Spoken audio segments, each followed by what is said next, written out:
नमस्कार दोस्तों आज हम आपसे चिकन पॉक्स के ऊपर चर्चा करेंगे। चिकन पॉक्स या फिर इसी को छोटी माता बोलते हैं या इसी का नाम होता है वेरियोला बोलते हैं।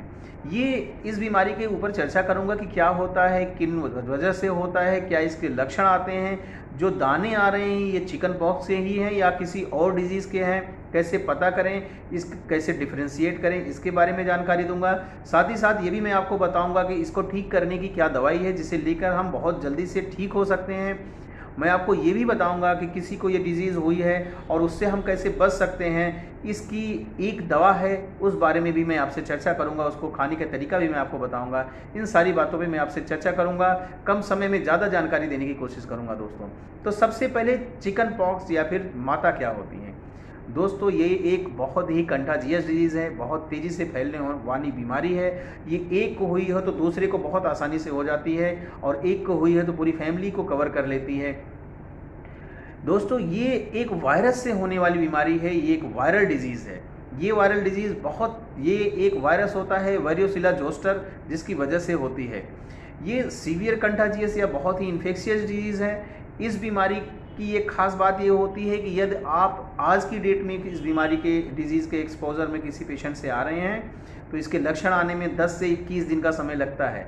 उस बीच आप बहुत ढेर सारे लोगों को इन्फेक्शन फैला चुके होते हैं या इन्फेक्ट कर चुके होते हैं। ये एक सेल्फ रिकवरिंग डिजीज़ है, मतलब कुछ भी नहीं करें, सिर्फ पेशेंट को अलग करके रख दिया जाए, सेपरेशन करके रख दिया जाए तो भी पेशेंट की रिकवरी करीब करीब 15 दिन में हो जाती है। बहुत बार इसके कॉम्प्लिकेशंस ज़्यादा होने लगते हैं तो दवाइयों की ज़रूरत भी पड़ती है दोस्तों। ये करीब करीब हर एज ग्रुप को अफेक्टेड करता है, स्पेशली एडल्ट को और बच्चों में और यंग बच्चों में ज़्यादा होती है। ये 2 साल से कम उम्र के बच्चों में खूब इसको बीमारी को देखा जाता है। ऐसे बच्चे जो वैक्सीन नहीं लगी या ऐसे लोग जिनको वैक्सीन नहीं लगी है उनमें होने के बहुत चांसेस रहते हैं। ऐसे पेशेंट जिनको जो वैक्सीन नहीं लगी है उनमें इनके होने के चांसेस ज़्यादा रहते हैं, परंतु ऐसे पेशेंट जिनको एक बार ये डिजीज़ हो चुकी है तो उन्हें दोबारा होती भी नहीं है। उनके शरीर में एंटीबॉडी सेल्फ डेवलप हो जाती है या फिर इस डिजीज़ के आने की वजह से उनकी बॉडी एंटीबॉडी बना लेती है, इस बीमारी को पहचान लेती है। बात करें लक्षणों की तो इसके बहुत ही खास लक्षण आते हैं। इसमें शरीर में पहले तो दाने ही आते हैं और बुखार होता है। ये दाने जो आते हैं पहले बैक में आएंगे, फिर चेस्ट में आएंगे, फिर फेस पे आने लगते हैं, फिर धीरे धीरे करके पूरे शरीर में आने लगते हैं।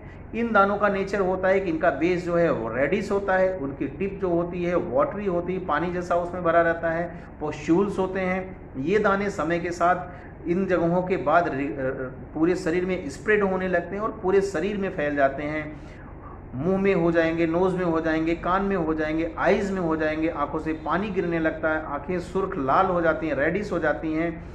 ये दाने लेटरिन के रास्ते में हो जाएंगे, ये दाने पेशाब के रास्ते में हो जाएंगे। इन सारी जगह ये दाने होने लगते हैं और बहुत ही परेशान होता है पेशेंट। इन दानों में पेन होगा, इन दानों में ईचिंग होगी, इन दानों में इरिटेबिलिटी होती है। इस तरह के लक्षण मिलते हैं। दानों के साथ साथ मरीज को बुखार होता है। बहुत बार क्या इनिशियल स्टेज में कम फीवर होता है, 100 के आसपास होता है। बाद में ये फीवर ज़्यादा बढ़ने लगता है, 101, 102, 104 तक पेशेंट का फीवर जाता है दोस्तों।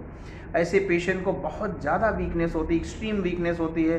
पेशेंट का बैठना लेटना सब मुश्किल रहता है। इवन लेटे रहने पे भी पेशेंट को बहुत ज़्यादा वीकनेस लगती रहती है, थका थका सा महसूस करता है, लेथार्जी महसूस करता है, उलझन होती है, घबराहट होती है, चिंता लगी रहती है, पैल्पिटेशन होता है और पेशेंट की नींद कम हो जाती है।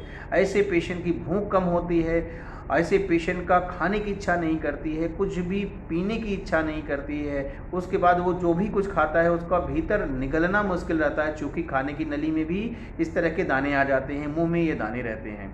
ऐसे पेशेंट को बहुत ढेर सारा सर दर्द होता है। सर दर्द में पेशेंट को ये लगता है जैसे सर उसका फट जाएगा। ऐसे पेशेंट को पूरे शरीर में बहुत ढेर सारा दर्द होता है, जोड़ जोड़ में दर्द होता है, पूरे शरीर में, पूरे मसल्स, पूरी मांसपेशियों में सीवियर पेन होता है दोस्तों। ऐसे पेशेंट को ज़्यादा तकलीफ होने पे भी सांस में भी तकलीफ होने लगती है। ज़्यादा दिक्कत बढ़ रही है तो उसका सांस में थोड़ा सा शॉर्टनेस ऑफ ब्रेथ मिलता है, मतलब सांस लेने में जल्दी उसे सांस लेने की दिक्कत हो सकती है, लेना पड़ सकता है। ऐसे पेशेंट को खाना पीना नहीं जाने की वजह से उनके शरीर में डिहाइड्रेशन मिल सकता है, पेशाब का कलर पीला हो सकता है, पेशाब के रास्ते में जलन मिल सकती है, इस तरह की दिक्कतें देखने को मिलती है। पेशेंट को कॉन्स्टिपेशन मतलब कब्जियत की समस्या होने लगती है। बहुत बार पेशेंट को लेटरिन के रास्ते से ब्लीडिंग भी होने लगती है। दोस्तों, अगर बात करें हम इसके इन लक्षणों के साथ अपने आप को प्रेजेंट करता है। अगर बात करो दवाइयों की तो बहुत अच्छी इसकी दवाई है।